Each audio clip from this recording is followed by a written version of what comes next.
galing. Nakakamangha.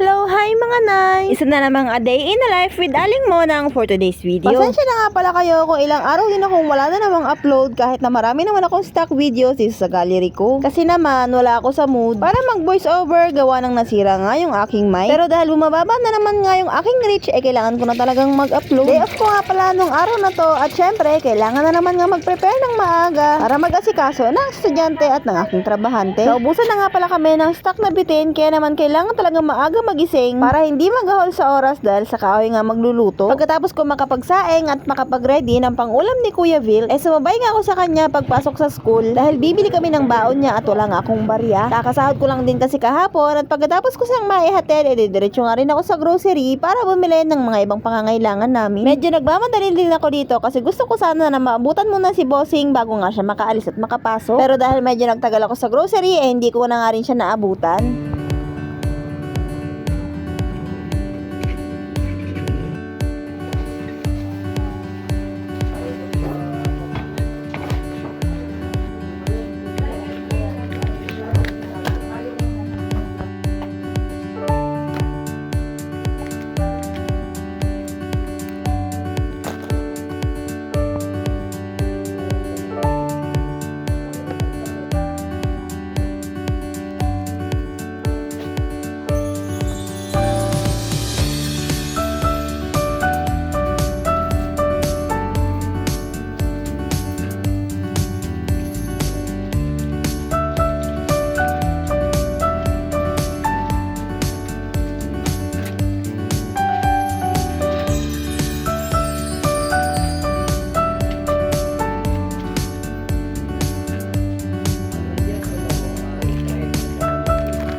At bago umuwi, syempre, kailangan ko nga bumili muna ng tinapay. Dahil ito nga lagi yung hinahanap ng aking dalawang bulinggit. At naglakad na nga rin ako pa uwi dahil medyo short na nga yung aking budget. At pagdating sa bahay, pagkatapos makapagtimpla ng kape, syempre, dito ako sa aking paboritong tambayan. Mag-iisang taon na rin sa amin tunduyan na to. Kasi nga, binigay sa amin to nung naliligo sa may tabing dagat nung mahal na araw. Kaya naman sa susunod na mahal na araw, isang taon na nga rin to. At talaga namang makapal at matibay nga siya. At eto nga yung paborito kong pwesto habang nagkakape.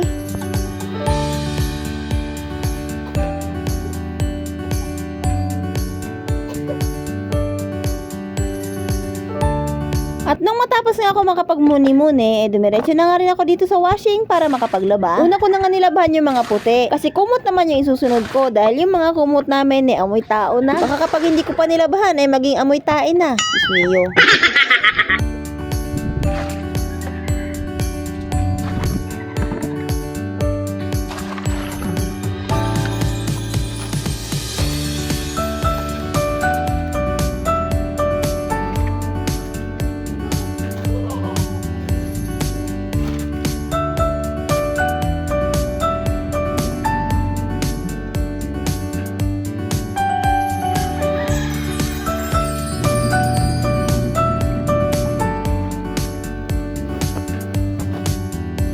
Habang nakasalang yung mga damit sa washing, nasikaso ko na nga rin pakainin itong dalawang bulinggit dahil si Kuya Von maya-maya ay papasok na. Pagkatapos ni Kuya Von kumain, paliliguan ko na nga rin siya. Minsan, pinagsasabay ko na sila ni Bunso para isang paligo na nga lang. Pero kapag medyo ginagahol kami sa oras, si Kuya Von lang muna yung pinapaliguan ko at saka na si Bunso kapag nakaalis na si Kuya Von. At dahil walang sabaw yung ulam namin, nagpatimpla pa tong dalawa ng gatas. O diba, kahit tanghaling tapat basta walang sabaw, kape o kaya gatas lang ang katapat.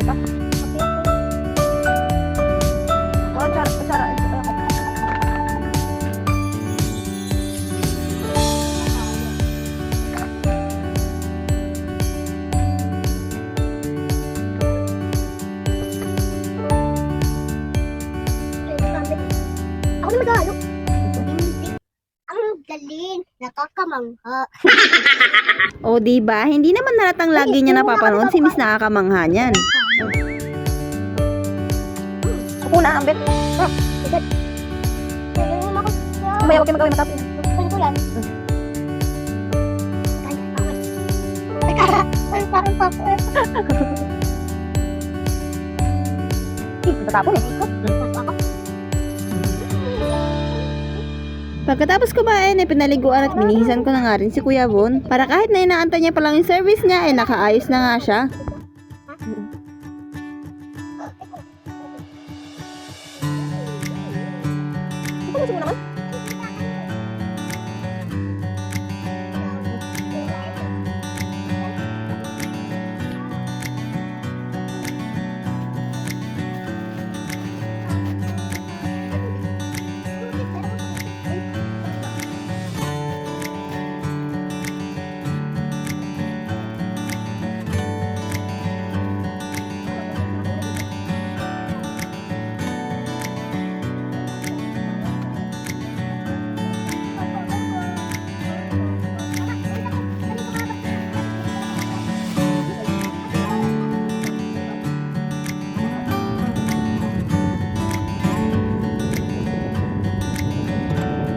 Kalis ni Kuya Von, pinatulog ko din naman to si Bunso para ako yung makagawa. At habang natutulog siya, nakapaglaba naman ako ng mga kumot. Fast forward, yung nakauwi na si Kuya Von, tamang gising na rin naman si Bunso. Kaya naman sabi ko, samahan nga nila akong magbanlaw. At sila ay magdadala nito mga nakalagay sa maliit na planggana dahil hindi ko na nga siya kayang dalihin.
At kahit na hapon na nung mga oras na to, hinabol ko pa nga ring isampay itong mga kumot dahil mamaya kapag hindi to natuyo, wala nga kaming gagamitin. Okay lang naman kahit hindi masyadong matuyo yung makakapal. Ang mahalaga, yung mga medyo maninipis matuyo na para meron kami magamit dahil yung panahon ngayon ay talaga namang sobrang lamig.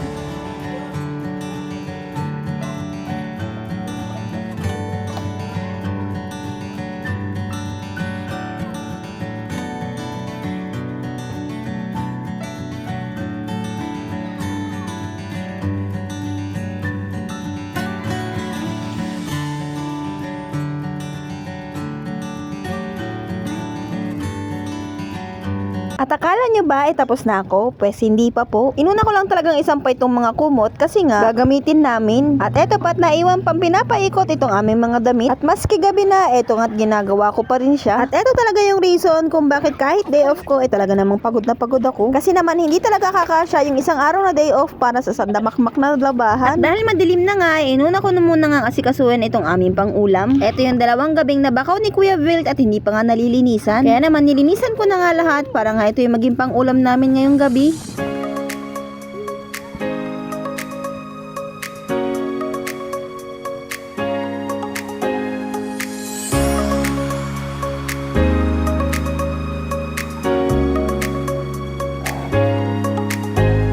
At dahil meron pang akong ginagawa, si Bossing na nga yung nag-asikaso sa pagluluto. Habang eto ko at hindi matapos-tapos sa pag-aangat ng mga damit sa washing.